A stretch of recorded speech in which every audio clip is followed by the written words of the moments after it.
Hi guys, welcome back to my channel. Today we're going to be doing a 24-hour vlog. I am going to read some nonfiction books because they've been on my TBR for a very long time and I think it's just time. So we're going to be doing 24 hours of reading nothing but nonfiction. I will tell you what the TBR looks like. So I had previously only had 2 books, but I got an add-on to my book of the month subscription because I saw Noel Gallagher just like raving about this book and I was like, all right, like you sold me on it, let's read it. It is a memoir. It's a memoir called Crying in H-Mart, and I've been seeing it make its rounds. It's a perfect size for a 24-hour readathon. So we are going to be starting with this book. I don't know what this is about. I just know that Noel Gallagher really likes it and I've seen it, like I said, making its rounds. The tagline is from the indie rock musician known as Japanese Breakfast, an unflinching, powerful story of family, food, grief, and love. So that should be fun. Or sad. I find like memoirs and nonfiction to normally be kind of sad and depressing. I'm not gonna lie to you. The next book is gonna be Every Falling Star. This is a story about a boy who escapes from North Korea and his journey. In doing so, it's written first person. It says that it's like co-authored by Suzanne McLelland. Susan McLelland. So we are going to read this one as well as The Hopes. And then if I finish both of those, we're going to start Dodge City, which is about a town in the American West where Wyatt Earp and Bat Masterson, who were both outlaws at the time, were located at. The tagline for this one is the true story of how 2 gunfighters brought law and order to Dodge City, the most depraved and criminal town in the nation. But yeah, this is the goal today. So far today, my husband left for Sturgis. He's going on a week-long trip, took his bike, and he's gonna head to Sturgis, which is kind of like what gave me the idea to do some vlogs this week. I always read more while he's gone, just because we don't watch like TV or movies together. We like playing Magic and like all that other jazzy stuff. Also, it's been a morning. Like I don't want to start off negatively, but it's kind of a morning. My oldest son instantly knows when his father is gone and instantly decides to test every single limit there is in my patience. If you don't know, if you're new here, I was previously in the military and my husband is in the military, which means that he's gone a lot. And so like this is like, yeah, recently he's been in training, so he hasn't been gone a lot. He's actually been at home more than often. And I think my son has gotten used to that. So my husband leaving for a week is gonna throw him completely off, and it's gonna be a ride. We started off rough today. Hopefully it gets better throughout the day because I'm exhausted already, and it's only noon. But we'll see how this goes. Hopefully some reading like spurs it on. I'm about to make some more coffee. I'm drinking water because I'm an old lady. But I got some clips this morning. He did good. Like my older kid, we made dinner. We prepped dinner, so that's already done. Thank goodness. And yeah, we are gonna get started for the day. I'm gonna finish eating my lunch. If you follow me on Instagram, you know it's mom break time. It's time for me to take about 2 hours. We're gonna sit down and read h-mart, eat myself a sandwich, drink myself some water, make some iced coffee, and we'll see how today goes. But welcome everybody else. I hope you guys are enjoying your day, and we'll see you guys in the next clip. Bye.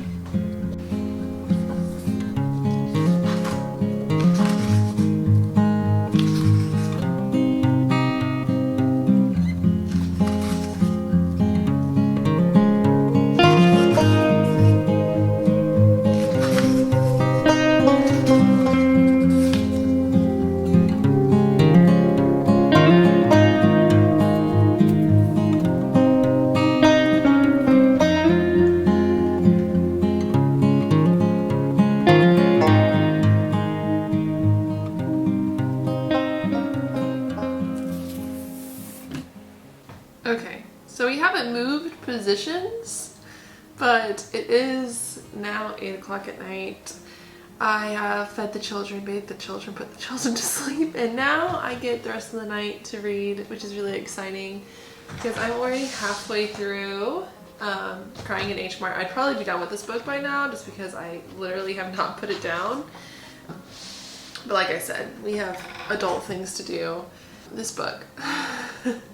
I already knew I was going to cry. Basically, since I did give you a synopsis earlier, this book is about a half white, half Asian Korean woman and her dynamics with her mother, which if you watched my videos about Kristen Hanna books, mother-daughter relationships just get me. My own mother needs to be sainted because she's the most beautiful, wonderful person in the whole wide world.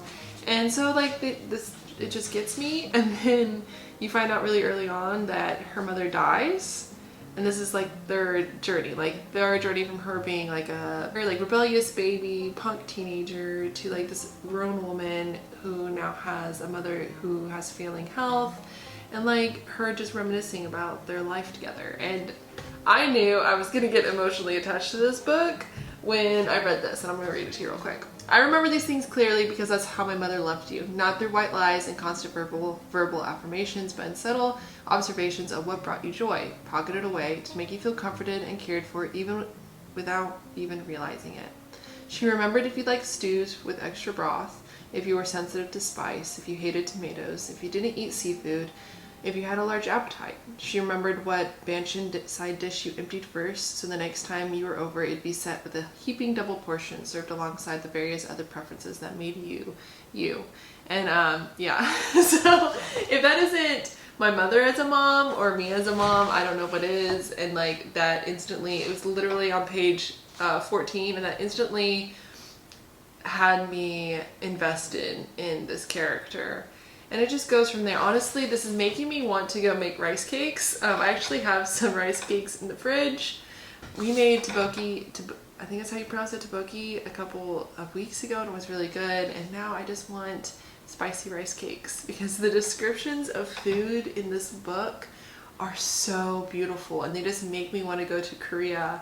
They make me want to go to we have a small Asian market and just like buy the ramen and like I said rice cakes and bok choy and kimchi and spicy cucumbers and dumplings, and like I just want to like have a whole Korean feast. Korean food is actually one of my favorite types of food, me and my husband's, and so I recognize most of the foods that they talk about in here, and it just makes me so hungry. But anyways, I am going to pour myself a glass of wine because like I said, it's been a pretty long day and I'm ready to relax. Yeah, I'm gonna finish this probably in the next hour now that both my boys are asleep and I can concentrate. And then we will be starting Every Falling Star if I don't bawl myself to sleep after this. But anyways, yeah, we will be seeing you in a little while, hopefully. Hopefully not 8 hours from now, hopefully a little sooner, but yeah.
Samantha, and it's the next day. It is now 12:10, which means it's very much been 24 hours. I finished crying in the h-mart last night, and it had me crying on the couch. It was good. And I got halfway through Every Fallen Star. I have decided I'm gonna go ahead and give you guys like the wrap up. We're gonna end it here, but I want to talk about these books just a little bit. I'm currently making some tteokbokki, some spicy rice cakes, because I didn't realize this, but first of these, I should have known. Both of these books were set in Korea, North Korea and South Korea, as cool as that is. And then they both really surrounded food. So while reading it, I read enough about, I can't say all of them, all the words, I'm not gonna lie, I'm not Korean. So like the bibimbap, the ramen, the rice puddings, the corn porridge, the crispy rice, the rice cakes, had me craving rice cakes. And I knew for a fact that I had rice cakes in my fridge from the last time I went to an Asian supermarket. And I had all the ingredients besides, I'll admit, this doesn't have fish cakes or anchovy broth. It's just chicken broth. I'm sure the author of Crying in H-Mart would be appalled, but this is what we're doing right now. I'm starving, and I really wanted some comfort food after reading both of these books. So here we are. But like, well, I need it. Okay, back on track. We're talking about food, and I'm really hungry, so all right, back on track. Finished Crying in H-Mart last night. It was beautiful. It was amazing. Highly recommend. It is a wonderful memoir. Once again, very much surrounded by food. The connection between her and her mother in that book is based off of food. So you get beautiful, beautiful descriptions of Korean food, which is a whole thing onto its own. And it made me want decent Korean food, obviously. And then just like the struggle between a mom and a daughter, and that whole thing. And I really loved it. I really, really, really did. I'm gonna move you around real quick, and we're gonna talk about Every Fallen Star. Okay, I moved you, first off, because the lighting's really bad in my kitchen, and secondly, because I need to keep an eye on my rice cakes, because this pan is a little too hot, so we're just gonna, you see me stirring. So the next book I got halfway through was Every Fallen Star. This one was about a 10-year-old kid. His father was a military leader during Kim Sung's reign, and when Kim Sung dies, and Kim Jong-un comes into power, his father is outed to an outlying country village. And if you know your history, or if you know anything about North Korea, you know that when they transferred from Kim Sung to Kim Jong-un, there was the Great Famine.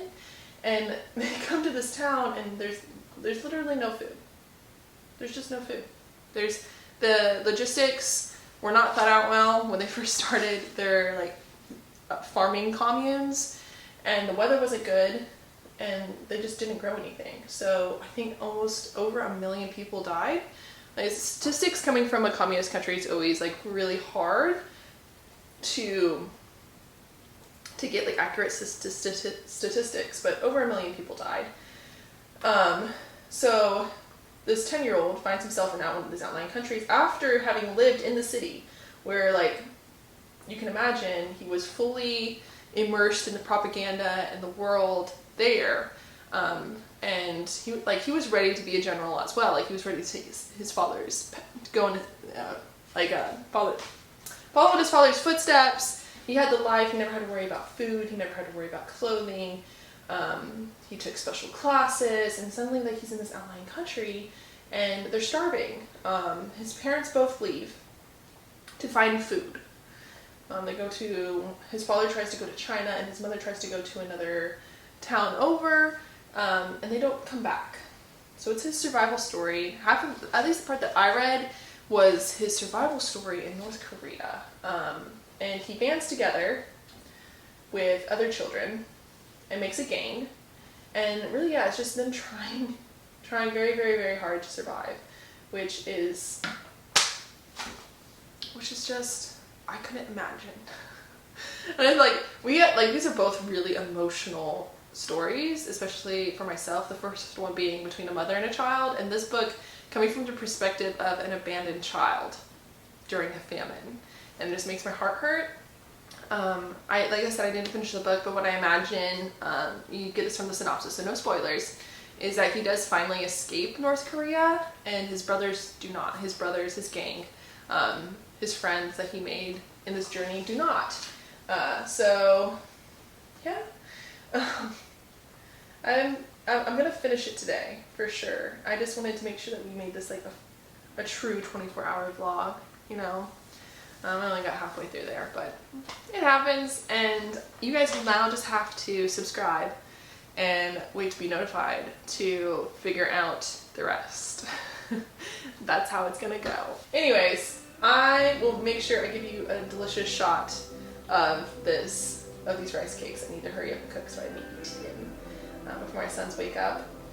And yeah, I will see you guys next time. Like I said, make sure you subscribe, comment, like, give me some more nonfiction ideas. If you guys have read any nonfiction books that you enjoyed in the past like year or so, I now have read 2 on my TBR, and I need to have another one to add on there. I didn't finish Dodge City, so like that's not my TBR, but I need another one to add to it. And I will see you guys in my next video. Bye.